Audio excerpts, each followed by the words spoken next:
मोक्षमार्गदाता नमो राजचंद्र गुरुसार उर्वशी समूरे वसो सदा परम आधार जेणे जाण्यो खरो आत्माने अन्यन्यने अक्षय पूर्ण જ્ઞાનિકે સિદ્ધને ધન્ય ધન્ય છે અજ્ઞાનતિમિરાંધાનાં જ્ઞાનાંજન શલાકયા ચક્ષુરુન્મિલિतं યેન તસ્મૈ શ્રી ગુરવે નમઃ.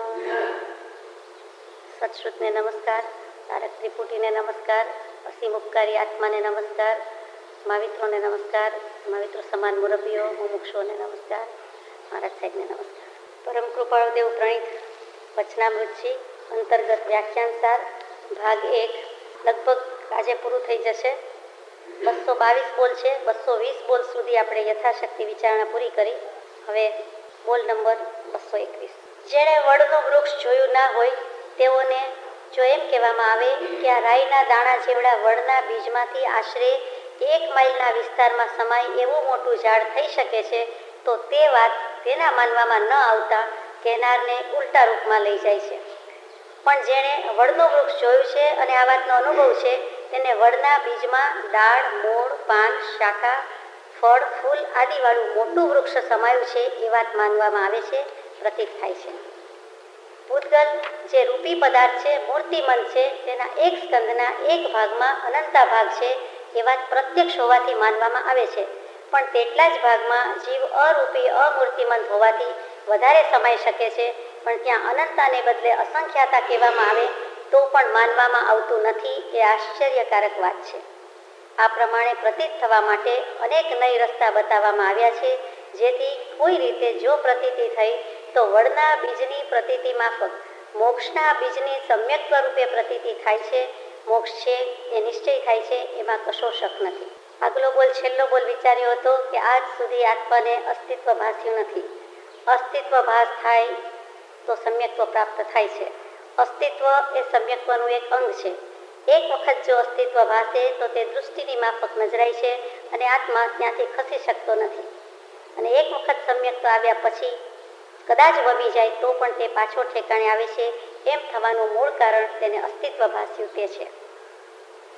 સુંદર મજાની વાત સમ્યક દર્શનની આત્માના અસ્તિત્વની ગઈકાલે પૂરી થઈ. ત્યાર પછીનો બોલ છે કે અસ્તિત્વની વાત કહેવામાં આવતી હોય તો પણ પરમ કૃપાળુદેવ કહે છે કે કોઈ માની બેઠું હોય કે મને અસ્તિત્વ ભાસ્યું છે. ઘણા એમ કહેતા હોય કે અમને આત્મા દેખાયો છે એટલે કે જાણ્યો છે, તો એ કહેવા પૂરતું છે. ખરેખર અસ્તિત્વ ભાસ્યું હોતું નથી. નામનું જેને સમ્યક દર્શન છે તે બધા જ્ઞાની કહી શકાતા નથી. કહેવા પૂરતું છે તે કહી શકાતા નથી. યાને કે નિશ્ચય અનુભવપૂર્વકનું સમ્યક દર્શન હોય, નિશ્ચય સમ્યક દર્શન હોય તેની વાત છે. તો ત્યાં આત્માનું અસ્તિત્વ અચૂક ભાસ્યું છે. બાકી એ કહેવા પૂરતું, નામ પૂરતું છે. શ્રદ્ધાપણે રહેલું છે, રુચિપણે રહેલું છે, અનુભવપૂર્વક રહેલું નથી. એ વાત પછી હવે બીજી વાત શરૂ થાય છે કે જેણે વડનું વૃક્ષ ન જોયું હોય, વડનું, એને એમ કહેવામાં આવે કે રાઈના દાણા જેટલું જ બી હોય, ઘણું નાનું હોય, ખરું. વડના ટેટામાં રહેલું બી જેણે જોયું છે તેને ખબર છે. તો એવડા બીમાંથી આવડું વટ વૃક્ષ, આવડો વડલો, અને એમાંથી વડવાઈઓ, અને એમાંથી 1 માઇલના ઘેરાવા સુધી, વિસ્તાર સુધી પણ વિસ્તરી શકે છે એવું માનવામાં આવતું નથી. મોટા ભાગના માની શકતા નથી, અને જે માની શકે છે એનું કામ થઈ જાય છે. પરમાર્થથી માનવું અઘરું છે કે એક સમ્યક દર્શન, એક પળ માટેનો આત્માનો અનુભવ, ગાયના શિંગડા ઉપર રાઈનો દાણો ટકે એટલી વારનો નિર્વિકલ્પ અનુભવ એ જીવને મોક્ષ સુધી લઈ જાય.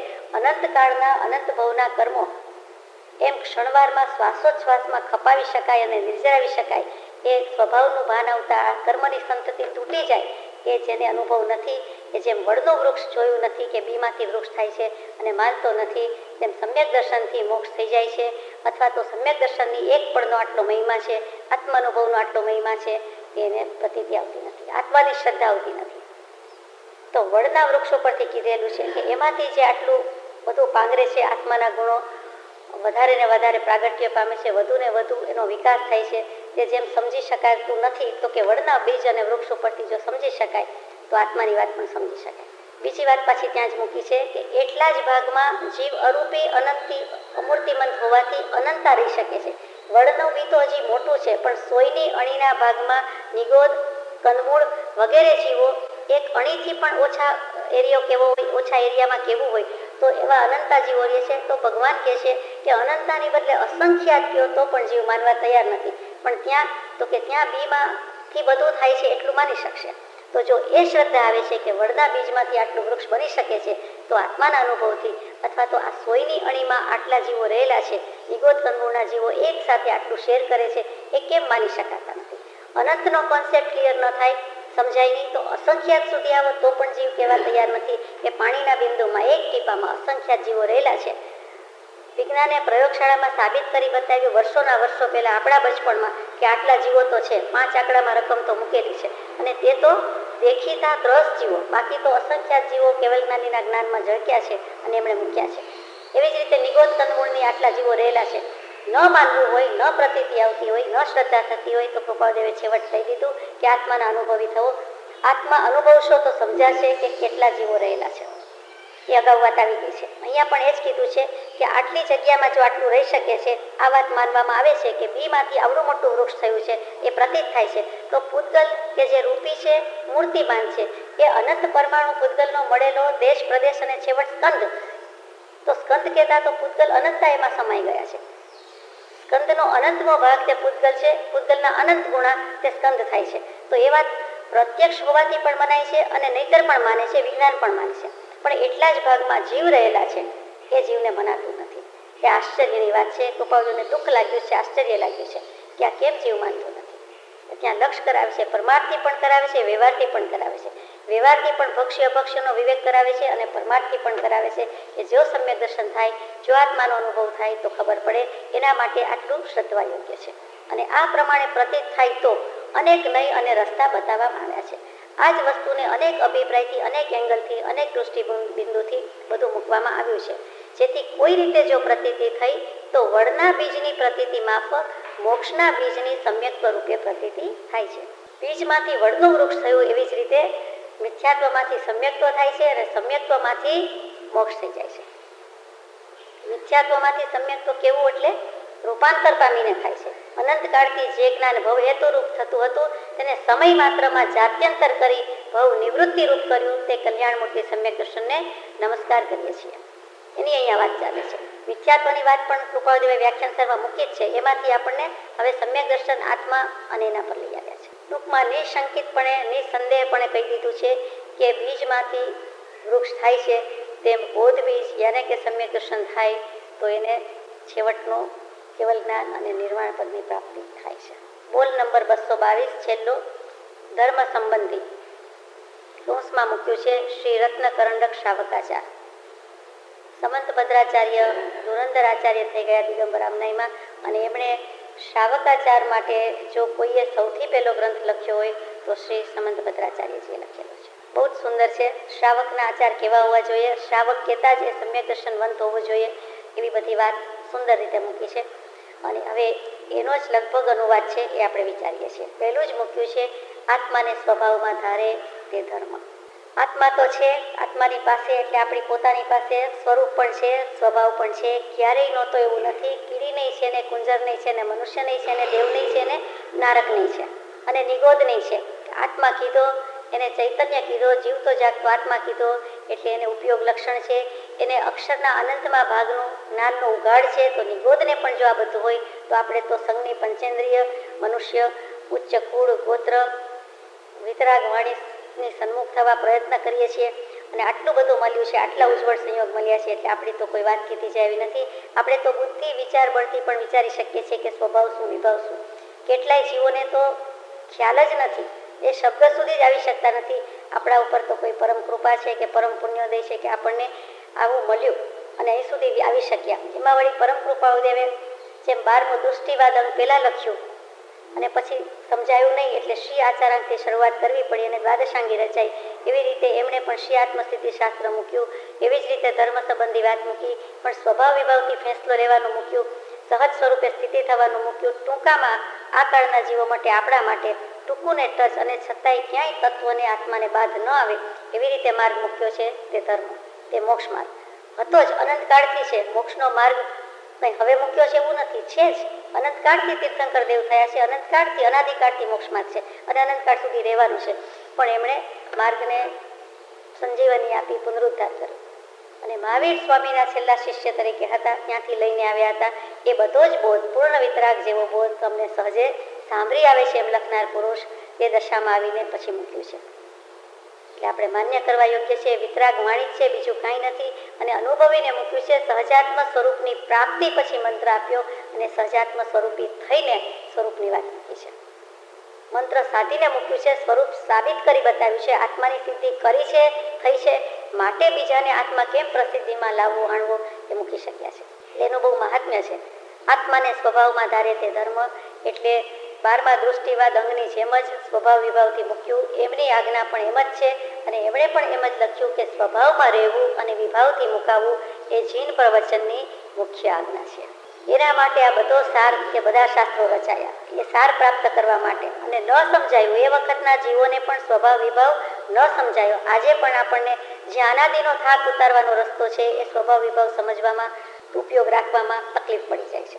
પોતાના ઘરની વાત છે, પોતાની જ વાત છે, એકદમ પાયાની છે, મૂળભૂત છે અને તેમ છતાં એ નથી, એ કરુણતા છે.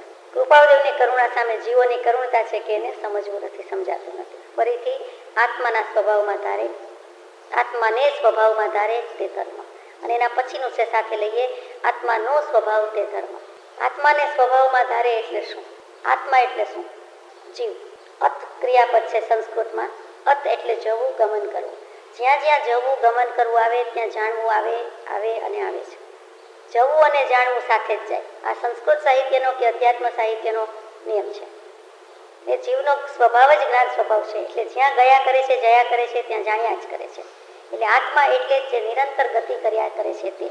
તો કે 4 ગતિનું પરિભ્રમણ સમાપ્તતાને પામે પછી, તો કે પછી મોક્ષ પદમાં જાય, સિદ્ધવાત્મા થઈ જાય, તો પણ આત્માનું અસ્તિત્વ મીટી ફીટી જતું નથી. એનું અલાયદું અલગ અસ્તિત્વ, ન્યારું, અનોખું છે અને છે જ. અને ત્યાં એમના અનંત જ્ઞાન, દર્શન, સુખ, વીર્ય વગેરે અનંત ચતુષ્ટય ગુણો પણ છે. ભાવ પ્રાણ છે, આત્માનું અસ્તિત્વ છે. તો કે ત્યાં પણ તે સ્વભાવમાં રહી શકે છે, સ્વભાવને ધારી શકે છે.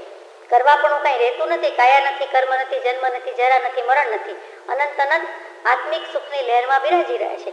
એવા સિદ્ધ ભગવંત પણ આત્મ સ્વાભાવિક એવા હોય તો કહેવાય કે એને આત્મા સિવાય બીજું કાંઈ છે જ નહીં, નથિંગ બટ આત્મા.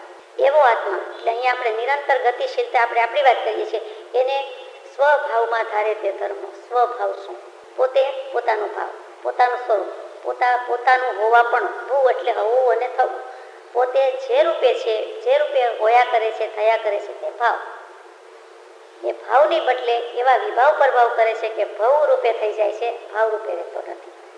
તકલીફ છે. કાનો કાઢીને વર્તે છે, એમ કરવાનું નથી. સ્વભાવ મારીએ તો સ્વભાવ થયા કરે છે તે, અને એમાં તો છે જ. વિભાવ થાય છે તે સ્વભાવ વડે થાય છે, કંઈ વિરુદ્ધ ભાવ નથી. તો કે આત્મા નો જ્ઞાન દર્શન સ્વભાવ જ છે, જ્ઞાન દર્શન ગુણ જ છે. એનો જે છે તે મૂળભૂત રીતે સ્વભાવ જ છે. પોતે પોતાનો ભાવ જ કરી શકે છે, બીજું કાંઈ સ્વતંત્રતા નથી.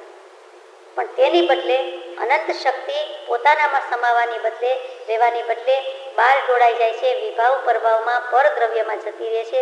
એ જ એનો સ્વચ્છંદ છે અને એટલે જ એને પ્રાપ્તિ થતી નથી. સ્વભાવમાં સ્થિતિ એટલે થતી નથી, સ્વભાવ તો છે જ. સ્વભાવનો આધાર પણ છે જ. સ્વભાવ વિના વિભાવ થઈ શકતો નથી, આપણે જાણીએ છીએ. પણ એને પોતાની શક્તિ પોતામાં સમાવાની બદલે છલકાઈ જાય છે. આપણે કોઈક વાર વાત થઈ છે કે જગ અને મગ એક હાથમાં વસ્તુ હોય અને એક બીજા કપમાં રેડતા હોઈએ છીએ. તો એમાં સમાય એટલું રેડવાની બદલે ઉપયોગ ચૂકી જાય, હાથ હલી જાય, કોઈ હલાવી દે, અથવા તો આપણે ભરીએ જ જઈએ તો એ છલકાય છે, સમાવી શકતું નથી, એની મર્યાદા આવી ગઈ. તો અહીંયા સ્વભાવ છે, એમાં એ રહેવાની બદલે અનંત શક્તિ તો આત્માની છે જ, પણ કહી દીધું. સવાલ થાય છે તને ઠામ ઠેકાણે ઠેકાણે શંકા પડે છે કે હું છું કે નહીં. હું છું ક્યારે નથી, હું છું એ છે જ. તો એ કૃપાદેવે ખાતરીબંધ, ધડાકાબંધ વાત મૂકી છે, સમજાય તે મૂકી છે. તે વાત કરીએ છીએ કે એમ જાણે સદગુરુ ઉપદેશથી કે દેહ ને આત્મા જુદા તો બધા કે જાતે વાંચી લીધું, પણ નહીં. જેણે અનુભવ્યો, જેણે સ્પષ્ટ અનુભવ્યો અને અનુભવી શકાય એમાં શું શું વિઘ્નો છે, કેમ એને પાર કરી શકાય, એ બધો જ માર્ગ મૂક્યો છે. તે સમ્યક જ્ઞાન પછી વાત કરીએ છીએ, સમ્યક દર્શન. તેવી પ્રતીતિ આવે, કયું ભગવંતે દર્શન દેહને રે. મૂળ માર્ગ સાંભળો જીન રે. એવું પ્રતીતિમાં આવવું જોઈએ કે જાણી લીધું પણ વાંચી લીધું, સાંભળી લીધું નહીં, પછી એની પ્રતીતિ. વાત છે માન્યાની, સ્તવનમાં પણ આવે, પ્રભુશ્રીજીના બુદ્ધમાં આવે કે બધું જ છે, પણ વાત માન્યતાની છે. જો એ માન્ય કરી લે, સતદેવ સદગુરુ સત્ધર્મ માન્ય કરે એટલે મિથ્યાત્વના ભૂકા બોલી ગયા અને તરત જ મત મૂક્યો એટલે સત પ્રગટ્યું. સત તો હાજર જ હતું, પોતે સ્વભાવ તો છે જ, સતરૂપે તો છે જ, પણ બધું મત મતાંતર વગેરે લાવીને મૂક્યા છે. એ મૂકી દે સ્વચ્છંદ મત આગ્રહ તજી વર્તે સદગુરુ લક્ષ સમકિત તેને ભાખ્યું કારણ ગણી પ્રત્યક્ષ. તો ત્યાં જ સમ્યક દર્શન થયું, ત્યાં જ સમ્યક જ્ઞાન થયું. એટલે સમ્યક જ્ઞાન, સમ્યક દર્શન. આવા તો જેટલું કહીએ તેટલું થોડું, પણ સમગ્ર વ્યાખ્યાન સારનું આજે આપણે આટોપીએ છીએ એમાં જે આવ્યું છે તે જ વસ્તુ સારાંશ રૂપે કહેવાય છે. અને પછી સમ્યક ચારિત્ર. આત્મા જોઈ લીધો, આત્મા જાણી લીધો, આત્મા અનુભવી લીધો. હવે બોધ બીજ કે સમ્યક દર્શનની પ્રાપ્તિ થઈ ગઈ, સમ્યક જ્ઞાનની પ્રાપ્તિ થઈ ગઈ એટલે નિર્વાણ માર્ગની, મોક્ષ માર્ગની પ્રતીતિ અનુભવ થઈ ગયો, પણ કેવળ જ્ઞાન નથી. બીજભૂત જ્ઞાન થઈ ગયું, સમ્યક દર્શન થયું, પણ કેવળ જ્ઞાન સુધીનો પુરુષાર્થ બાકી છે. 4 થી 13 જવાનો બાકી છે. તો તેના માટે જે કંઈ કરવાનું છે તે સમ્યક ચારિત્ર છે. સમ્યક ચારિત્ર, સમ્યક દર્શન જ્ઞાન થયું ત્યારે કહેવાય, ચોક્કસ કહેવાય. અંશે તો છે જ. જ્ઞાન દર્શન ચારિત્ર એવા કંઈ જુદા નથી, જડબે સલાહ જુદા પાડી શકાતા નથી. જ્યારે વર્તે તે આત્મારૂપ, એ ત્રણેય અભેદ પરિણામથી રહે. જ્યારે વર્તે તે આત્મારૂપ મૂળ માર્ગ સાંભળો જીનનો રહે. એટલે જ્યારે આત્માનો અનુભવ થાય છે ત્યારે સમ્યક દર્શન છે, સમ્યક જ્ઞાન છે, સમ્યક ચારિત્ર છે. એનું જ નામ તો સ્વરૂપાચરણ ચારિત્ર કહ્યું. જે સ્વરૂપમાં છે એમાં જે ચર્યો, આચર્યો, ચર ફરવું, રહેવું, સ્થિર થવું, આચર પોતાની મર્યાદામાં, આત્માની મર્યાદામાં જ, એટલા જ કુંડાળામાં, આત્મભાવમાં જ, સ્વભાવમાં જ એ હર્યો ફર્યો, ચર્યો, રહ્યો અને સ્થિર થયો. એનું નામ ચારિત્ર છે. કેટલી સુંદર વ્યાખ્યા છે. પછી ભેદ પડે છે, માંગા પડે છે. સામાયિક ચારિત્ર, છેદોપસ્થાપનીય ચારિત્ર, સૂક્ષ્મ સંપ્રાય ચારિત્ર, પરિહાર વિશુદ્ધ ચારિત્ર અને છેવટનું કેવલ જ્ઞાન પ્રાપ્ત થાય તે વખતનું યથાખ્યાત ચારિત્ર. યથા જેમ છે તેમ, ખ્યા કીર્તિમાં લાવે છે, કીર્તિત કરે છે, પ્રસિદ્ધ કરે છે, સાબિત કરે છે, સિદ્ધ કરે છે. જેમ છે તેમ આત્મ સ્વરૂપ જાણવું, સમજવું, અનુભવવું, તેનું નામ યથાખ્યાત ચારિત્ર. અને તે કેવલ જ્ઞાન કે જેમાં અંશનો અંશ કે એનો અવિભાગ પ્રતિચ્છેદ બાકી નથી.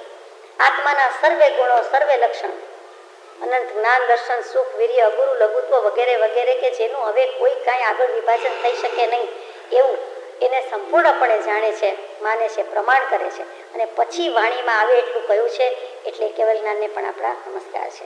ત્યારે કહેવાય કે સમ્યક ચારિત્ર એ રત્નત્રયને શ્રી તીર્થંકર દેવ ધર્મ કહે છે. ધર્મનો પૂર્ણ તત્વજ્ઞાનનો ચંદ્ર ત્યારે 16 કળાએ કે જેટલાય કેવો એટલાય, તો કે તત્વજ્ઞાન રૂપી ચંદ્ર તો કેવલ જ્ઞાન થાય છે ત્યારે જ ખીલી ઉઠે છે, પૂર્ણ પ્રકાશિત છે. પછી કશુંય અંશ માત્ર બાકી નથી. નથિંગ બટ નોલેજ એ જ કેવલ જ્ઞાન છે. કેવળ નિજ સ્વભાવનું, આ સ્વભાવથી વાત લીધી છે. અખંડ વર્તે જ્ઞાન કહીએ કેવળ જ્ઞાન તે દેહ છતાં નિર્વાણ, તો એ અનુભવી શકાય છે, એ થઈ શકે છે. એ અખંડ દ્રવ્ય છે અને એ સ્વભાવની અખંડિત ધારા નિર્વાહી જાય છે, ટકી જાય છે, એટલે તો એને કેવળ જ્ઞાન કહીએ છીએ. આગળ જઈએ. ષટ દ્રવ્યનું શ્રદ્ધાન, જ્ઞાન અને સ્વરૂપાચરણ તે ધર્મ. હવે ષટ દ્રવ્ય લીધા: ધર્માસ્તિકાય, અધર્માસ્તિકાય, આકાશાસ્તિકાય, પૂતગલાસ્તિકાય, જીવ અને કાળ. આ 6 દ્રવ્યનું શ્રદ્ધાન, એની શ્રદ્ધા હોવી. એની પણ ક્યાં શ્રદ્ધા છે? એ શબ્દો પણ કરોડો જીવો, અબજો જીવોમાં કેટલાના કાને પડ્યા છે, કેટલાય વાંચ્યું, કેટલાય વિચાર્યું. જેને પડ્યા છે, જન્મે જૈન હોય કે ધર્મે જૈન હોય, એ બધાને પણ આ વાણી ક્યાં મળે છે? મળે છે તો વિચારવાનો, માન્ય કરવાનો ક્યાં વખત છે? અથવા એવો ભાવ છે? તો કે ષટ દ્રવ્યનું શ્રદ્ધાન, કે જગત આમ જ છે, કેવલ જ્ઞાનીએ જોયું છે, મારે જોવા જવું પડતું નથી. અને આપણને જ્યારે એવી દશા પ્રાપ્ત થશે ત્યારે જોઈશું, જાણીશું, ત્યારે કોઈ વિકલ્પ રહેવાનો નથી. અત્યારે તો કે શ્રદ્ધવા જેવું છે કે વસ્તુ આમ જ છે. ધર્માસ્તિકાયનો જે રીતે રોલ છે, ગતિ આપવાનો એ રીતે છે. અધર્માસ્તિકાયનો સ્થિતિ આપવાનો છે. આકાશાસ્તિકાયનો અવગાહ આપવાનો છે, અવકાશ આપવાનો છે. પૂતગલાસ્તિકાયનો શું કરવાનો છે? આત્મા સાથે ઝઘડો કરવાનો છે. ઝઘડો એનો જ છે, દેહ અને આત્માનો. એટલે વર્ણ, ગંધ, રસ, સ્પર્શ જેનો સ્વભાવ છે, રૂપી પણ છે અને અરૂપી પણ છે. આ બધી જ વસ્તુ તો કે અરૂપી નથી, પૂતગલને અરૂપી કહેવાય. વ્યાખ્યામાં જ ગોટાળો કરીએ. વર્ણ, ગંધ, રસ, સ્પર્શ વંતા પૂતગલા. એ પૂતગલ છે, જેને વર્ણ, ગંધ, રસ, સ્પર્શ છે એ પૂતગલ છે. એટલે એ, અને પૂતગલમાં પણ અચિંત્ય શક્તિ છે એ માન્ય કરીએ છીએ, એનું શ્રદ્ધાન છે. પણ એથી વધારે અમે માન્ય કરીએ છીએ કે આત્મામાં એથી જેટલી કયો એનાથી થોડીક પણ વધારે આત્મામાં શક્તિ છે. પૂતગલની અચિંત્ય શક્તિ ઓર રાઈટ સ્વીકાર્ય, એનો તો મોટો ઝઘડો ચાલે છે. પણ એથી વિશેષ, એથી અનંતી કેવી હોય, એથી થોડીક વધારે કેવી હોય, આપણે વાતચીતમાં નથી કહેતી. તમે કહેતા કે તમે જેટલા કહો એનાથી 1 રૂપિયો વધારે, 1 વસ્તુ વધારે, એના કરતાં 1 વધારે. આટલા પુસ્તક છે, અમારી પાસે એના કરતાં 1 વધારે. એમ પૂતગલને આત્માના, દેહને આત્માના ઝઘડામાં કહી શકે એમ છે આત્મા કે તારા કરતાં તો ક્યાંય વિશેષ છે, અનંતું છે, છતાં ન જ માનવું હોય તો 1 તો માનો. અને 1માં બધું આવે છે. 1 છે તે અનંત છે, 1 છે ત્યાં અનંત છે, અનંત છે તે 1 છે. એક આત્માને જાણતા સમસ્ત લોકાલોકને જાણીશ, અને સર્વ જાણવાનું ફળ પણ એક આત્મપ્રાપ્તિ છે.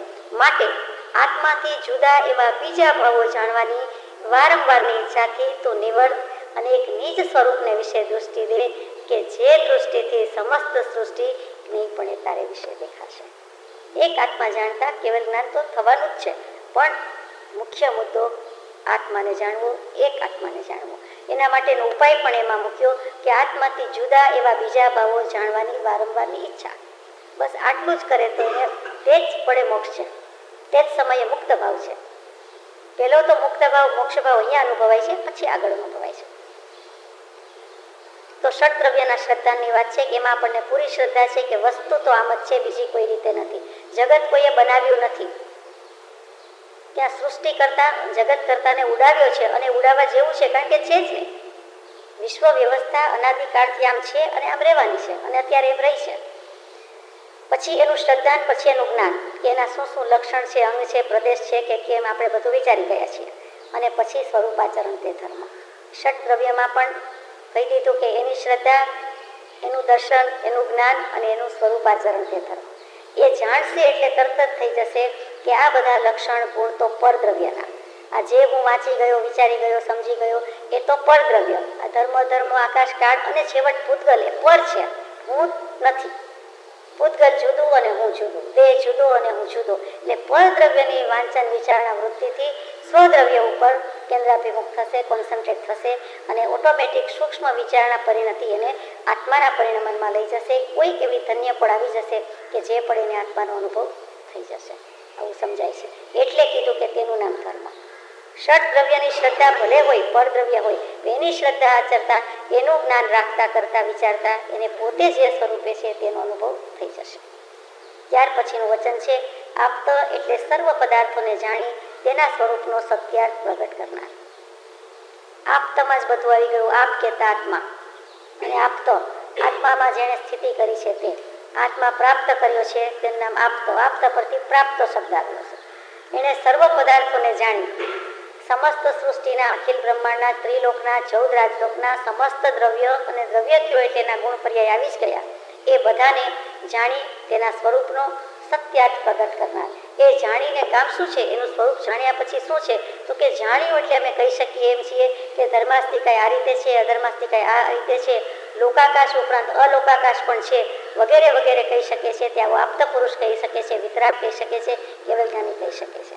એટલે એનો પાછો સત્યાર્થ પ્રગટ કરે છે. એ બધું વર્ણન કરીને કોઈ ગણિતાનું યોગ કે માત્ર ધર્મકથાનું યોગ કે માત્ર બધું વર્ણનાત્મક શૈલી જેમ આવતી હોય, વિવરણાત્મક, એવું કરવું નથી. એ બધું કર્યા પછી જોયું છે એટલે કહેવું પડે છે, સાચું તે જ કહી શકે છે. પણ એ કર્યા પછી એમનો લક્ષ્ય તો અહીંયા સત્યાર્થ પ્રગટ કરવા માટે જ છે કે સત કેમ જીવને પ્રાપ્ત થાય, પોતે પોતાનું અસ્તિત્વ કેમ પ્રાપ્ત કરે, પોતે પોતાને કેમ પામે, એ પ્રગટપણે જેટલું અભિવ્યક્ત થાય એટલું ખુલ્લમ ખુલ્લા સ્પષ્ટપણે કહી દેવું છે. તે આપતની વ્યાખ્યા જે કરી કે તેવું કહી શકે છે અને કહી જાય છે, તે છુપાવતા નથી, છુપાવી શકતા નથી, એ કંઈ રાખતા નથી. એ પ્રગટ કરે છે, સ્પષ્ટ કરે છે. કેમ કે જેવું જોયું છે, જાણ્યું છે, અનુભવ્યું છે તેવું કેવું છે. બીજો કોઈ સ્વાર્થ નથી, નિષ્કારણ કરુણા છે, બીજું કોઈ પ્રયોજન નથી. એટલે પ્રયોજનભૂત એવું આત્મા એને પ્રાપ્ત કર્યા પછી આ બધા જ પદાર્થને જાણીને તેનો અર્થ પ્રગટ કરી દે છે. આગમ એટલે આપતે કહેલા પદાર્થની શબ્દ દ્વારા એ કરી રચનારૂપ શાસ્ત્ર. આગમ કોને કહીએ તો કે આપણે સીધું સાદું અર્થ કહીએ કે શાસ્ત્ર, સૂત્ર, સિદ્ધાંત. આ ગમ, આ સમન્તા બધી બાજુથી, ચારે બાજુથી આત્મામાં મર્યાદાપૂર્વક, અને ગમ જે ગયો છે, જોયું છે, જાણ્યું છે, અનુભવ્યું છે, એ આપત પુરુષ છે. એટલે એ જે કંઈ કહે છે તે પોતે જે કહ્યું છે તે જ છે, જોયું છે તે જ છે, વચનમાં આવી શકે તેટલું કહી દે છે. તેનું નામ આગમ. જોયું તો બધું જ છે, જાણ્યું બધું છે, અનુભવ્યું બધું છે, પછી આપણને ગમ પડે એટલે બીજાને જાણકારી થાય એટલે પોતે જેટલું ગમ પડી છે, સૂઝ પડી છે, બધું જોયું છે, તે જે કાંઈ કહેવામાં આવે છે મૂળથી શરૂઆત કરે છે. આત્માનો આ મૂળ ઉપયોગ શુદ્ધ છે, શુદ્ધ ઉપયોગ દ્વારા કહેવાયેલું છે, શુદ્ધ અનુભવ્યું છે અને શુદ્ધ આત્મા થઈને બોલે છે, લખે છે, એટલે કહેવાય છે કે આગમ. અને એટલે આપને કહેલા પદાર્થની જે કોઈ પદાર્થ કીધેલા છે, જેમ છે તેમ કીધા છે, એને વાણી રૂપે કહેવું છે, શબ્દ સ્વરૂપે મૂર્તિબંધ કર્યું છે. શબ્દ પૂતગલ છે, પૂતગલની પણ શક્તિ છે, કે શક્તિ છે તો આપણા સુધી આ વચનામૃતિ છે. શબ્દ પણ જેવો તેવો નથી, પણ શબ્દ બ્રહ્મ થઈને બેઠેલો એવો આપતા પુરુષ એ જ્યારે પ્રકાશે છે ત્યારે એમ કહેવું પડે છે કે હવે એમણે શબ્દ દ્વારા એ રચના કરી. તે શાસ્ત્ર, શાસ્ત્ર કહેતા શાસ્તા પુરુષના વચન. શિક્ષણ આપે છે, રક્ષણ આપે છે. એટલે જે જીવને આત્માનું શિક્ષણ આપે છે, આત્મા કેમ પ્રાપ્ત થાય એનું શિક્ષણ આપે છે, અને આત્માનું રક્ષણ કેમ થાય કે આત્મા સ્વભાવમાં જ કેમ રહે, સ્વભાવ વડે જ રક્ષાયેલો રહે. રામના રખવાડા પોતે જ આત્મ રામ, પોતાના જ રખવાડા પોતાને, અને વિભાવ પ્રભાવમાં ન જાય એવું જે શિક્ષણ રક્ષણ આપે છે તેનું નામ શાસ્ત્ર છે. આપતના પ્રરૂપિયા શાસ્ત્ર અનુસાર આચરણ કરવાવાળા, આપતના દર્શાવેલા માર્ગે ચાલનારા તે સદગુરુ. હવે અહીંયા આપતની વ્યાખ્યા આવી એટલે આપત કહેતા વિતરાગ કે વૈજ્ઞાનિક સતદેવનું સ્વરૂપ બતાવ્યું. હવે એણે જે કીધું છે, એણે જે દીધું છે કીધું છે, અને એનો જે લેનારો છે એણે જે કીધું હોય દીધું હોય એ જ લીધું હોય ને લેનારે બીજું શું લે. આપત પુરુષે વિતરાગ પુરુષે કહેવા માંડ્યા, જે કીધું અને દીધું દેવા માંડ્યા, લેનારો પણ એ જ કે ને લે ને બીજું શું લે, એટલે એનું નામ ગુરુ કહ્યું. કે આપતના પ્રરૂપિયા શાસ્ત્ર પ્રમાણે જે કોઈ આચરણ કરે છે અને આપતના દર્શાવેલા માર્ગે ચાલે છે તે સદગુરુ છે. એટલે કે કેવલીએ કીધું છે, કેવલી પ્રરૂપિત ધર્મ, કેવલી કથિત તત્વ, કેવલી પ્રરૂપિત ધર્મ, સર્વજ્ઞ પ્રણિત તત્વ, અને એ જે લાવે છે, જે કરે છે ને જે પ્રગટ કરાવે છે તે સદગુરુ છે. વ્યવહારથી 4 શરણા છે. નિશ્ચયથી તો આત્માને આત્માનું શરણું છે. અર્યંતે શરણમ પવચ્ચામી, સિદ્ધે શરણમ પવચ્ચામી, સાહુ શરણમ પવચ્ચામી, કેવલી પનત્તમ ધમ્મમ શરણમ પવચ્ચામી. અર્યંતનું શરણનું અંગીકાર કરું, સિદ્ધનું કરું, સાધુ ભગવંતનું કરું, અને ત્રીજું મૂક્યું તે કેવલી પ્રરૂપિત ધર્મનું શરણનું અંગીકાર કરું છું. પણ એનો બતાવનાર આ ચારેયનું કોણ, તો કે અનન્ય શરણના આપનાર એવા શ્રી સદગુરુદેવને અત્યંત ભક્તિથી નમસ્કાર કરીએ છીએ. કે શરણું તો વ્યવહારથી આ બધું છે, પણ સિદ્ધાંતથી તો પોતાને પોતાનું જ છે, ન અન્ય, બીજો કોઈ નહીં. બીજો કોણ કરવા આવશે, પોતે પોતાનું જ કરવાનું છે અને પોતામાં કરવાનું છે. ત્યાર પછી કહ્યું કે સમ્યક દર્શન એટલે સત્ય આપતો શાસ્ત્ર અને ગુરુનું શ્રદ્ધા. હવે સમ્યક દર્શનની વ્યાખ્યા મૂકી કે સત્ય આપતો સાચો વિતરાગ પુરુષ છે, સાચો શાસ્ત્ર છે અને સાચા ગુરુ છે. સાચા તો બોલવું પડે, બાકી દેવગુરુ ધર્મનું શ્રદ્ધા એમાં સત આવી જ જાય છે. તેમ છતાં કુદેવ, કુગુરુ અને કુધર્મની ઘણી બધી પ્રવર્તના હોવાથી લખવું પડે છે કે અસદગુરુ તે અસદગુરુ, કુગુરુ તે કુગુરુ અને સદગુરુ તે સદગુરુ. એટલે સત્ય આપતો શાસ્ત્ર અને ગુરુનું શ્રદ્ધા, એટલે કે સતદેવ, સદગુરુ અને સદધર્મનું શ્રદ્ધા, અને એમાં શાસ્ત્ર પણ લઈ લીધું છે. સમ્યક દર્શન એક કોણ કીધું, સતદેવ કોને કહી દીધા, કે સાચો દેવ, સાચો ગુરુ અને સાચા ધર્મની શ્રદ્ધા કરે તે. મોક્ષમાળામાં પરમ કૃપાળુ દેવે વિતરાગ માર્ગની રીતે જ મૂક્યું છે. તે વિચારવા જેવું છે કે સતદેવ કહેતા વિતરાગ કોણ કહી દીધું, સદગુરુ કોણ, તો કે એના 2 પાઠ મૂક્યા કે સાચા ગુરુ કોણ, સતની પ્રાપ્તિ કરાવે તે સદગુરુ, અને છેલ્લે મૂકી દીધું સદધર્મ. એ જે કંઈ કહે છે તે ધર્મ છે. સતદેવ અને સતધર્મમાં ભૂલ નથી થતી જો સદગુરુમાં ભૂલ થતી નથી. જો સદગુરુ તત્વમાં ભૂલ થાય છે તો સતદેવ અને સદધર્મ તત્વમાં પણ ભૂલ થાય છે. સમ્યક દર્શન 3 મૂઢતા કરી રહિત, નિશંકાદી 8 અંગ સહિત, 8 મદ અને 6 અનાયતનથી રહિત છે. હવે સમ્યક દર્શનની વાત આવી કે એના લક્ષણ આવે કે 3 મૂઢતાથી રહી છે. દેવ, ગુરુ અને ધર્મની મૂઢતા મોટા ભાગના જીવોમાં ભારોભાર છે. દેવનું સ્વરૂપ ઓળખી શક્યા નથી, ગુરુનું ઓળખી શક્યા નથી અને ધર્મનું ઓળખી શક્યા નથી. એટલે ત્રણેય તત્વો સરસ છે, શબ્દ સરસ છે, પામવાના રસ્તા છે, પામવાની વસ્તુ છે. તેમ છતાં એમાં મૂઢતા છે, દિશામૂળ છે, મૂર્ખ. કઈ દિશામાં જવું છે ખબર નથી, કયા દેવને આરાધવું ખબર નથી, કયા ગુરુ કહેવાય ખબર નથી, કયો ધર્મ કહેવાય ખબર નથી. ખબર પડ્યા પછી પણ મૂર્ખાઈ કરે છે તો એને દેવ, ગુરુ અને ધર્મની મૂઢતા કરી છે. અમુક અવસરે, અમુક પ્રસંગે પત્રમાં આપણે નિરાંતે લઈશું. નિશંકાદી 8 અંગ સહિત સમ્યક દર્શનના 8 અંગ બતાવ્યા છે કે પહેલું જ અંગ લક્ષણ નિશંકિતતા છે, ડાઉટલેસનેસ, અને એટલી બધી શ્યોરિટી છે, કારણ કે એટલી પ્યોરિટી છે. એને આત્માના અંશનો અંશે સ્વાદ ચાખ્યો છે, અનુભવ્યો છે, એટલે નિશંકિતપણે વાત કરી શકે છે, કોઈ પણ પ્રકારનો એને અસ્તિત્વમાં સંદેહ રહેતો નથી, એ નિશંકિતતા છે. બીજો ગુણ છે નિષ્કાંક્ષિકતા, કોઈ પણ પ્રકારની ઈચ્છા નથી, કાંક્ષા મોહનીય કર્મ નથી ત્યાં, ત્યારે તો નિષ્કાંક્ષિત ગુણ પ્રગટે છે. ભગવતીજી સૂત્રમાં બહુ સરસ વાત મૂકેલી છે. ઓકે, એ પણ નથી, કોઈ ઈચ્છા નથી, કોઈ આકાંક્ષા નથી, કોઈ કાંક્ષા નથી, કોઈ અપેક્ષા નથી, લાલસા નથી. અપેક્ષા શબ્દથી પણ આગળનું છે તે કાંક્ષા છે, એ પણ નથી.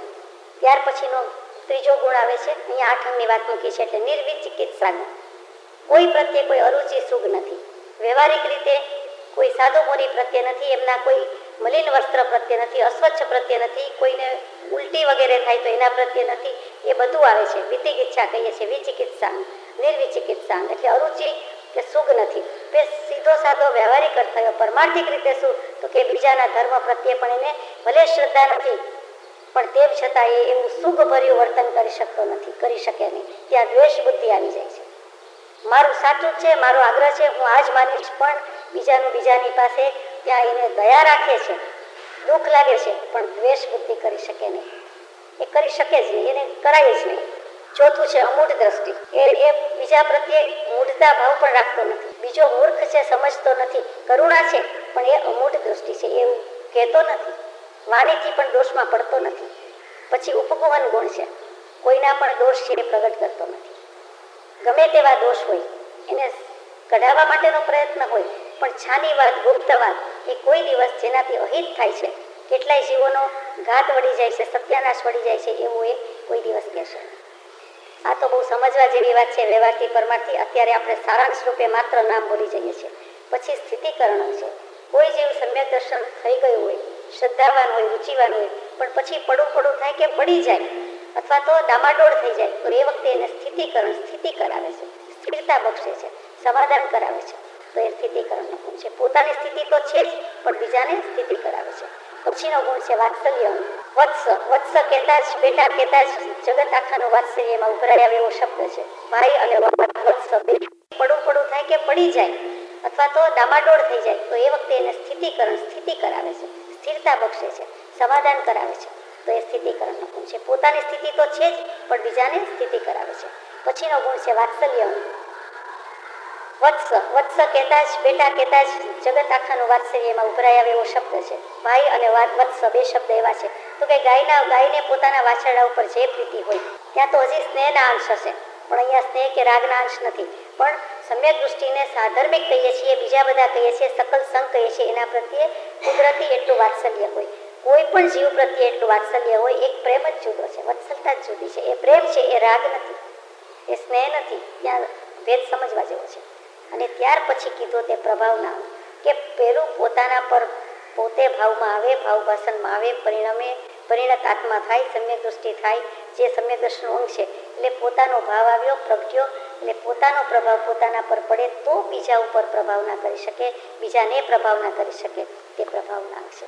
પ્રભાવના એટલે લાણી કરવી, વસ્તુ આપવી એવો અર્થ થતો નથી. પછી 8 મદ, અભિમાન. મદ કહેતા જ ચૂકી જવું, ભ્રષ્ટ થઈ જવું, નષ્ટ થઈ જવું, વિસ્મરણ થઈ જવું, તે મદ. શું કામ, તો કે કયા પ્રકારના મદ છે, તો કે મુખ્ય તો આમ તો ઘણા છે, પણ મુખ્યમાં મુખ્ય શાસ્ત્રકારોએ 8 મદ બતાવ્યા છે. પહેલો જ જ્ઞાનનો મૂક્યો છે. ખરેખર તો જ્ઞાન હોય તો મદ થવું ન જોઈએ, તેમ છતાં મૂક્યું છે કે 8 મદ રહિત છે. તો કે જે કંઈ વિદ્યા ભણ્યું છે, હું આટલું ભણેલો ગણેલો, ત્યાં જ પોપાડવું આપણું બહાર પડે કે શું ભણ્યા. આત્મા ભણ્યો નથી, ભણ્યો પણ ગણ્યો નહીં. વાત સાચી છે કે ભણભણ કર્યું, પણ આત્મા ગણ્યો નથી. પોતે પોતાને જ ગણવાનો ભૂલી ગયો, પોતાના સ્વરૂપને જ ન ગણ્યું. આમ બધાને ગણે, પોતાને રહી જાય, એ તે કેમ પાલવે? તો કે ત્યાં ભણ્યો પણ ભૂલ્યો. અને જાજુ ભણેલા જાજુ ભૂલે, એ પણ હવે સમજાય છે કે સાચી વાત છે ભગવાનની. જ્યાં સુધી સમ્યક દર્શન કે આત્મજ્ઞાન નથી, ત્યાં સુધી ભગવાન કહે છે તમારું સર્વગુણ જાણેલું અજ્ઞાન તો માન્ય કરવું પડે કે જે પ્રભુ બધું અજ્ઞાન. આત્મજ્ઞાન થાય, સમ્યક દર્શન થાય તો જ તે જ્ઞાન, નહીં તો અજ્ઞાન. એટલે જ્ઞાનનો મદ, પ્રતિષ્ઠાનો મદ, કુળનો મદ, જાતિનો મદ, બળનો મદ, વૃદ્ધિનો મદ, તપનું અને શરીરનો મદ. કાંઈ ન હોય તો છેલ્લું શરીરનું અભિમાન. કેવો છું, સૌંદર્યવાન કે સૌંદર્યવંતા, એ તો એક બાજુ, પણ હું શરીર છું તે જ મોટામાં મોટું અભિમાન છે, ભાવ છે, ખોટો ભાવ છે. અને પછી શરીરનું અભિમાન એટલે દેહાભિમાન. હું અને મારા દેહાદિક સંબંધી, સ્વજનો, પરિવારજનો, એને કારણે થતા પ્રતિબંધ, એ બધું જ દેહના મદમાં આવ્યું, શરીરના અભિમાનમાં આવ્યું. દેખાવડા ન દેખાવડા, ઊંચો પાતળો, જાડો નાનો મોટો, એ બધું અભિમાન તો એક બાજુ રહ્યું, પણ હું તે દેહ એ જે ભાવ એ જ ભૂલાવે છે. સૌથી વધારે મદે છે. જ્યાં દેહાભિમાન ગળ્યું ત્યાં એને પરમાત્મા તત્વ જાણવામાં, અંતરાત્મા થવામાં વાર નથી. ને ત્યાર પછી 6 અનાયતનથી રહિત છે. આયતન એટલે ઘર, રહેવાનું ઠેકાણું, નિવાસ. અને અનાયતન એટલે એનાથી ઊંધું કે ઘર નહીં, રહેવાનું ઠેકાણું નહીં વગેરે. તો કે સમ્યક દર્શનને રહેવાનું ઠેકાણું છે. 6 અનાયતનથી રહિત, 2 નેગેટિવ મેક્સ 1 પોઝિટિવ, એના જેવું કર્યું કે અનાયતન, આયતન, અનાયતન એટલે રહેવાનું ઠેકાણું નથી એમ નથી. એટલે કે સમ્યક દર્શનના નિવાસના સર્વોત્કૃષ્ટ 6 સ્થાનક જણાવ્યા છે. તે 6 સ્થાનક કેવા છે કે સમ્યક દર્શનને રહેવાનું ઠેકાણું છે. આત્મા છે, આત્મા નિત્ય છે, આત્મા કર્તા છે, આત્મા ભોગતા છે, મોક્ષ છે, મોક્ષનો ઉપાય છે. આ 6 આયતન છે અને એમાં એ રહે છે. 7 તત્વ અથવા 9 પદાર્થના શ્રદ્ધાને શાસ્ત્રમાં સમ્યક દર્શન કહ્યું છે. પરંતુ દોષરહિત શાસ્ત્રના ઉપદેશ વિના 7 તત્વનું શ્રદ્ધાન કેવી રીતે થાય? નિર્દોષ આપતા વિના સત્યાર્થ આગમ શી રીતે પ્રગટ થાય? તેથી સમ્યક દર્શનનું મૂળ કારણ સત્યાર્થ આપ્ત જ છે.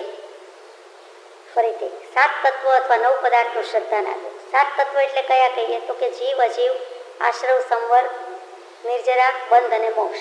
ત્યાં પુણ્ય અને પાપ તત્વ બીજામાં લઈ લીધા છે, સમાવેશ પામી ગયા છે. એટલે ત્યાં માત્ર 7 તત્વો મૂક્યા. 9 તત્વમાંથી પુણ્ય પાપ લઈ લીધા. 9 પદાર્થ કીધા ત્યારે કયા? તો કે જીવ, અજીવ, પુણ્ય પાપ, આશ્રવ, સંવર, બંધ, નિર્જરા અને મોક્ષ. ત્યારે 9 પદાર્થ કીધા. પેલા 7 તત્વ છે, આ બાજુ 9 પદાર્થ છે. બંને એક છે, કોઈ ફરક નથી. છતાં અહીંયા પદાર્થ મૂક્યા છે, અહીંયા તત્વ મૂક્યા છે. બંને એક જ છે, 9 તત્વની જ વાત છે. તેના શ્રદ્ધાનને શાસ્ત્રમાં સમ્યક દર્શન કહ્યું છે. સમ્યક દર્શન જ્ઞાન ચારિત્રની મોક્ષ માર્ગ તત્વાર્થ શ્રદ્ધાનમ સમ્યક દર્શનમ. તત્વ અને અર્થની શ્રદ્ધાને સમ્યક દર્શન કહેવામાં આવે છે. મોક્ષ માર્ગનું પહેલું બીજું સૂત્ર છે.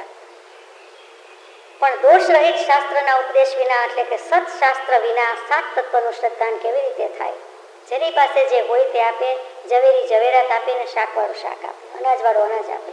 જ્યાં જ્ઞાન છે તે જ્ઞાન આપે, દર્શન છે દર્શન આપે, ચારિત્ર છે ત્યાં ચારિત્ર આપે. આત્મા જ્યાં પ્રાપ્ત છે, જ્યાંથી પ્રાપ્ત થઈ શકે છે એવું શાસ્ત્ર હોય એટલે કે સત્શાસ્ત્ર. એના વિના અને એના ઉપદેશ વિના આ 7 તત્વનું શ્રદ્ધાન શી રીતે થાય, કેવી રીતે થાય? તો જવાબ આપે છે નિર્દોષ આપતા વિના સત્યાર્થ આગમ શી રીતે પ્રગટ થાય? તો કે એનો જાણનારો કેનારો એણે જોયેલું જાણેલું હોય તો માર્ગ બતાવી શકે, એનો અનુભવી હોય તો બતાવી શકે. માટે ફરીથી નિર્દોષ આપતા આવી ગયું. નિર્દોષ નરનું કથન માનો, દેહ જેણે અનુભવ્યું તે પ્રાપ્ત કરવા વચન કોનું, સત્ય કેવળ માનવું. નિર્દોષ નરનું કથન માનો, દેહ જેણે અનુભવ્યું તે પરમાત્મા તત્વ જેણે અનુભવ્યું છે, આત્મ તત્વ જેણે અનુભવ્યું છે એનું વચન માન્ય કરો. તેથી સમ્યક દર્શનનું મૂળ કારણ સત્યાર્થ આપ્ત જ છે. સમ્યક દર્શનનું પણ કારણ સદગુરુદેવ કૃપાળુની વાણી આપણે ગાઈએ છીએ પુષ્પમાં, પ્રજ્ઞાબોધમાં. તો કે જે કંઈ છે તે મૂળમાં તો આપતા પુરુષ જ છે. આ ભવે નહીં તો પૂર્વ ભવમાં પણ આવું કંઈક વાંચવા, સાંભળવા, જોવા, જાણવા મળ્યું છે. એટલે તો આજે અહીંયા આવી રીતે બેઠા છીએ. એનો અર્થ જ છે કે અંશ શાખાથી માંડીને પૂર્ણ કામતા સુધીની સર્વ સમાધિ તેનું મૂળ કારણ સત્પુરુષ જ છે. ક્યારેક કંઈક સાંભળેલું જ છે, મળેલું જ છે, પણ જીવ અનધિકારી હોવાથી અથવા પાત્રતાના અંશો ખૂટ્યા હશે કે ગમે તેમ, પુરુષાર્થની ખામી, પ્રતીતિની કચાશ ગમે તે હોય, એ મોક્ષે ગયો નહીં. બાકી વાત તો આ જ છે. અને અનંતકાળમાં કંઈ ક્યારેય નથી મળ્યું એમ તો કહી શકીએ એમ છીએ જ નહીં, અનંતવાર મળ્યું છે. તો આપતા પુરુષ ક્ષુધા તૃષાદી 18 દોષ રહિત હોય છે. આપતા પુરુષમાં ભૂલ ન થાય એટલે પરમ કૃપાળુદેવે મૂકી દીધું કે અષ્ટાદશ દૂષણ રહિત દેવ તે સતદેવ. મોક્ષમાળાના 8મા પાઠમાં મૂક્યું છે, આપણે લેતા નથી. છતાં એમ કહેવાય જાય કે 18 દોષ કયા? તો કે ક્ષુધા નહીં, તૃષા નહીં, જરા નહીં, રોગ નહીં, જન્મ નહીં, મરણ નહીં, ભય નહીં, ગર્વ નહીં, રાગ નહીં, દ્વેષ નહીં, મોહ નહીં, ખેદ નહીં, આશ્ચર્ય નહીં, અરતિ નહીં, મદ એટલે શોક નહીં. બંને એક જ લીધા ત્યાં, બંને એક છે. કોઈ શાસ્ત્રમાં મદ છે, કોઈમાં શોક છે. નિદ્રા નહીં, ચિંતા નહીં, અને છેલ્લે સ્વેદ એટલે પ્રસ્વેદ એટલે પસીનો નહીં, કોઈ ખેદ નહીં. આવા 18 અષ્ટાદશ દૂષણ રહિત દેવ. આનંદગંજી મહારાજે મલ્લીનાથ ભગવાનના સ્તવનમાં પણ આ મૂકેલા છે, મોક્ષમાળાના પાઠમાં પણ છે, અને રત્નકરણ શાવકાચારમાં તો મૂક્યા જ હોય. ધર્મનું મૂળ આપતા ભગવાન છે. એટલે કે જે ધર્મ પ્રાપ્ત કરવો છે, ધર્મ એટલે વસ્તુનો સ્વભાવ. આત્મધર્મ કહેતા વસ્તુનો સ્વભાવ તે તેનો ધર્મ. તો કે વસ્તુનો સ્વભાવ પામવાનું મૂળ પણ આપતા ભગવાન છે. કેમ કે સંપૂર્ણ શુદ્ધ સ્વભાવની પ્રાપ્તિ કરી છે. અને એટલે જ આપણને મંગલાચરણમાં પણ મૂક્યું હો સત્પુરુષના વચનામૃત મુદ્રા અને સત્સમાગમ. એમાં પણ અપૂર્વ સ્વભાવ, નિર્વિકલ્પ સ્વભાવ અને અંત્ય અયોગી સ્વભાવ મૂક્યો છે. અષ્ટાદશ શિલાંગરથનો સ્વામી સંપૂર્ણ શુદ્ધ ચારિત્રનો ચક્રવર્તી ત્યારે જ થાય છે. એ તદ્દન છેલ્લે અયોગી કેવલી પદ પ્રાપ્ત કરે છે. એ પહેલાં સહયોગી કેવલી થાય છે ત્યારે કહેવાય કે હવે ચારિત્ર ચક્રવર્તી પૂરેપૂરો છે. શીલ કહીએ, શીલનો સ્વામી કહીએ છીએ. આપ્ત ભગવાન નિર્દોષ, સર્વજ્ઞ અને હિતોપદેશક છે. છેલ્લું વચન છે આપ્ત ભગવાન. આવો વિતરાગ ભગવાન, આવો આત્માને પામેલો પુરુષ, આત્મત્વ પ્રાપ્ત પુરુષ. આપ્ત કહેતા આત્મત્વ પ્રાપ્ત, આત્મા પ્રાપ્ત. અને તે કોણ છે તો કે નિર્દોષ છે. 18 દૂષણમાંથી એક પણ દૂષણ એનામાં નથી. એટલે દોષ રહિત છે. નિર્ગત થઈ ગયા છે, નિર્મૂળ થઈ ગયા છે. એક વખત તો હતા, આપણને છે તેમ જ હતા, પણ હવે નિર્ગત છે, નિર્મૂળ છે, નિશ્ચિતપણે નિર્મૂળ કર્યા છે, નથી. અને નિતાંત કાળ માટે એ હવે નથી, દોષ નથી, તે નિર્દોષ. અને પછી કહ્યું કે સર્વજ્ઞ. એમાં તો બધું આવ્યું કે જે કંઈ છે તે સર્વ જાણે છે. સર્વને એક સમયે જાણે છે, એક સાથે જાણે છે. સર્વનો અર્થ સ્થળ પણ આવી જાય છે અને સમય પણ આવી જાય છે. બધું તો કહીએ, પણ બધુંમાં બધા સ્થળ, બધી વ્યક્તિ, બધા પદાર્થ આવી ગયું. અને બધા સમય એટલે કે એક સમય તે સૌ સમય ભેદ અવસ્થા જોઈ. ત્રણેય કાળનો સમસ્ત લોકના, ત્રણેય કાળના સમસ્ત દ્રવ્ય પર્યાયની પરિણતિ એક સમયે જુએ છે, જાણે છે. તેનું નામ સર્વજ્ઞ. અને પછી હિતોપદેશક, હિતનો ઉપદેશક છે. હિત અહીંયા કોઈ શબ્દની નહીં, હિતોપદેશક કહ્યું તો કે હિત કહેતા જ ધા સંસ્કૃતમાં ધાતુ છે, એના પરથી હિત શબ્દ આવ્યો. ધા એટલે ધારણ કરવું, સ્થિર રાખવું, ટકાવી રાખવું. આમ ધરીની જેમ ધારી રાખે. જ્યાંથી વાતની શરૂઆત થઈ કે આત્માને સ્વભાવમાં ધારે તે ધર્મ.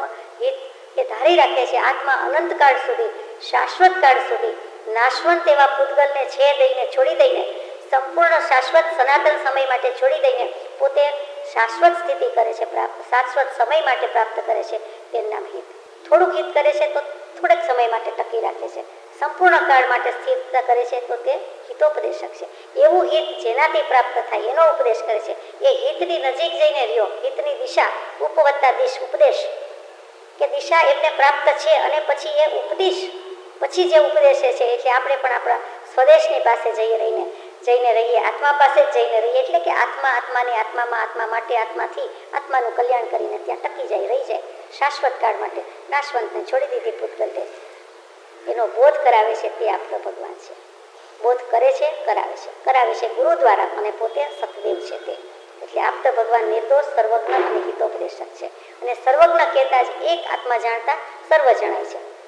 એટલે માત્ર દ્રવ્ય પર્યાયને એક સમયે જુએ છે એટલો જ સીમિત અર્થ નથી, પણ ખરેખર તો એના કરતાં મૂળમાં શું છે તો કે સ્વરૂપને સાંગોપાંગ જાણ્યો, માન્યું, અનુભવ્યું છે. માટે એ લોકાલોક પ્રકાશક કહેવાય છે. પહેલું તો પોતે પોતાના સ્વરૂપને જાણે છે, સ્વરૂપ સિદ્ધિ પ્રાપ્ત છે, એના નમસ્કાર કરીએ છીએ. એમને બીજા દ્રવ્ય પર્યાય દેખાય ન દેખાય, જણાય ન જણાય, એનો મહિમા આપણને નથી. આપણને એમનો મહિમા, એમની વિભૂતિ એટલે લાગી છે કે એમણે આ સ્વરૂપને જેમ છે તેમ કોઈ પણ અંશ બાકી ન રહે એ રીતે પ્રગટાવ્યું છે, સિદ્ધ કર્યું છે. માટે તે કેવલ જ્ઞાનીની સર્વજ્ઞતાને નમસ્કાર.